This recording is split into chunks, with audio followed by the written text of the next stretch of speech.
ಹೇಗೆ ಅನ್ನಿಸ್ತಿದೆ ಈ ಜರ್ನಿ? ವಿನ್ನರ್ ಆಗಿದ್ದೀರಿ, ಆ ಸಂಭ್ರಮದಲ್ಲಿದ್ದೀರಿ. ಫಸ್ಟ್ ರಿಯಾಕ್ಷನ್ ಅಣ್ಣ, ಈಗ ನೀವು ಹೇಳಿದ್ರಿ ಗೊತ್ತಾ, ಈಗ ಇಲ್ಲಿವರೆಗೂ ಒಂದು ಲೆಕ್ಕ, ಇಲ್ಲಿಂದ ಒಂದು ಲೆಕ್ಕ ಅಂತ. ಅದು ಸುದೀಪಣ್ಣ ಲೆಟ್ರು ಒಂದು ಆ್ಯಕ್ಟಿವಿಟಿ ಇರ್ತದೆ, ಲೆಟ್ರ್ ಬರೆದು ಕಳಿಸ್ತಾರೆ ಸುದೀಪಣ್ಣ. ಇಲ್ಲಿವರೆಗೂ ಒಂದು ಲೆಕ್ಕ, ಇಲ್ಲಿಂದ ಒಂದು ಲೆಕ್ಕ ಅಂತ. ಅವಾಗ ಅರ್ಥ ಆಗಿರಲ್ಲ ಅದೇನು ಅಂತ. ಹೊರಗಡೆ ಬಂದಮೇಲೆ ಅರ್ಥ ಆಯಿತು, ಇಲ್ಲಿವರೆಗೂ ಒಂದು ಲೆಕ್ಕ, ಇಲ್ಲಿಂದ ಒಂದು ಲೆಕ್ಕ ಅಂದಾಗ.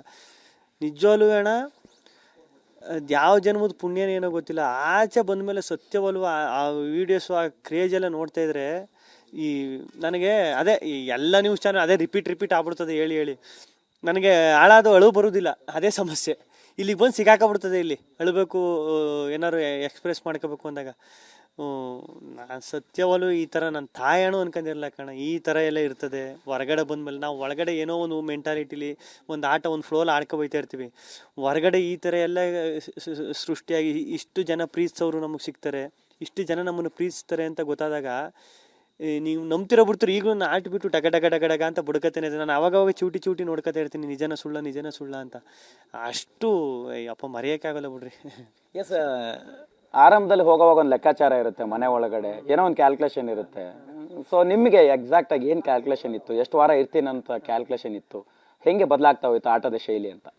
ಅಣ್ಣ, ನಾನು ಫಸ್ಟು ಮನೆ ಬಿಗ್ ಬಾಸು ಅಂತ ಬಂದಾಗ ಫಸ್ಟು ನಾನೇ ಬಿಗ್ ಬಾಸು ಕಮಿಟ್ ಆದವನು.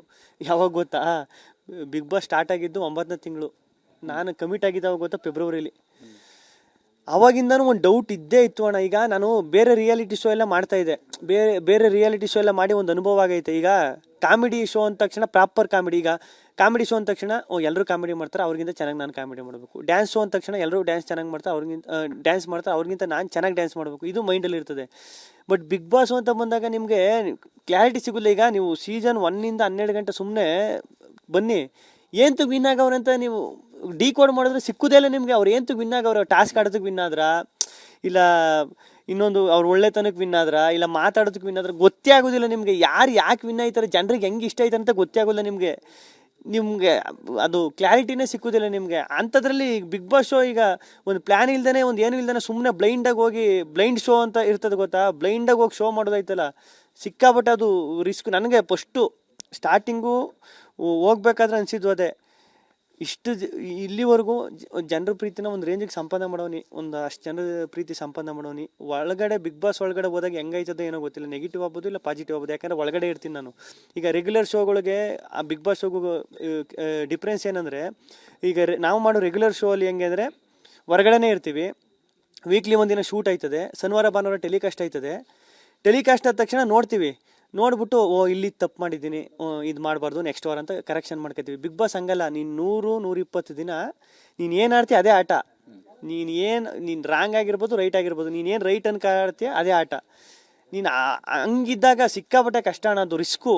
ಬಿಗ್ ಬಾಸ್ ಶೋ ಸಾಮಾನ್ಯನೆಲ್ಲ ಅನ್ನೋದು. ನೀವು ಬ್ಲೈಂಡಾಗಿ ನೀವು ಏನು ಗೊತ್ತಿಲ್ಲದೇನೆ ಹೋಗಿ ನಾನು ಓವರ್ ಕಾನ್ಫಿಡೆಂಟಾಗಿ ಇಲ್ಲ ಕಾನ್ಫಿಡೆಂಟಾಗಿ ನಾನು ಆಡ್ತೀನಿ ಅಂತ ಹೇಳೋಕ್ಕಾಗೋಲ್ಲ ಅಣ್ಣ. ಹಂಗೆ ಈಗ ಸ್ಟಾರ್ಟಿಂಗ್ ಹೋದಾಗ ನನಗೂ ಒಂದು 5-6 ವಾರ, ಈ ಮ್ಯಾಕ್ಸಿಮಮ್ 7ರಿಂದ 8 ವಾರ ಉಳ್ಕಂದ್ರೆ ಅದ್ರ ಮೇಲೆ ಇರಲ್ಲ ಅಂತಾನೆ. ಯಾಕೆಂದರೆ ನನಗೆ ಈಗ ಕೂಡ ಮನೇಲಿ ಹಿಂಗೆ ನಾನು ಯಾವತ್ತೂ ಇದ್ದವನೇ ಇಲ್ಲ ಅಣ್ಣ, ಮನೆ ಒಳಗಡೆ ಒಂದು ಕಡೆ ಫಿಕ್ಸ್ ಆಗ್ಬಿಟ್ಟು.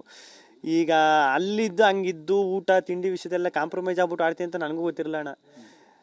ಆಡಿದೆ, ಹೋಯ್ತಾ ಹೆಂಗಾಗ್ಬಿಡ್ತು ಅಂದರೆ ಫಸ್ಟು ಒಂದು 7 ದಿನ ನಾನು ಹಿಂಗೆ ಕ್ಯಾಮ್ರಾ ಹಿಂಗೆಲ್ಲ ಹಿಂಗೆ ಸುತ್ತ, ಅಲ್ಲೊಂದು ಕ್ಯಾಮ್ರಾ ಇಲ್ಲೊಂದು ಕ್ಯಾಮ್ರಾ ಹೆಂಗೆ ಅಂದರೆ ಒಳಗೆ ಗನ್ ಹಿಡ್ಕೊಂಡು ನಿಂತಿರ್ತಾರೆ ಗೊತ್ತಾ ಇಂಗ್ಲೀಷ್ ಸಿನಿಮಾಗಳೆಲ್ಲ, ಹಂಗೆ ಅನ್ಸೋದು.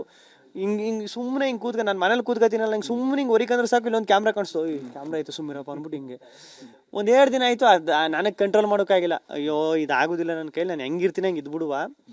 ಹೊರಗಡೆ ಏನಾಯ್ತದೋ ಏನೋ ಗೊತ್ತಿಲ್ಲ, ಜನ ಇಷ್ಟ ಆಗಿಲ್ಲ ಅಂದರೆ ಕಳಿಸ್ಬಿಡ್ತಾರೆ, ಇಲ್ಲಾಂದ್ರೆ ಇರಿಸ್ಕೊತಾರೆ. ಈ ನಾಟಕ ಎಷ್ಟು ದಿನ ಅಂತ ಅಣ್ಣ ನಾಟಕ ಮಾಡ್ತೀರಿ, ನಾಟಕ ಮಾಡೋಕ್ಕಾಗೋದಿಲ್ಲ. ನಾನು ಹೆಂಗಿರ್ಬೇಕು ಹಂಗೆ ಇದ್ಬಿಡುವ ಅಂದ್ಬಿಟ್ಟು ಹಂಗೆ ಇದ್ಬಿಟ್ಟೆ, ಅದು ಜನರಿಗೆ ಇಷ್ಟ ಆಗ್ಬಿಡ್ತು.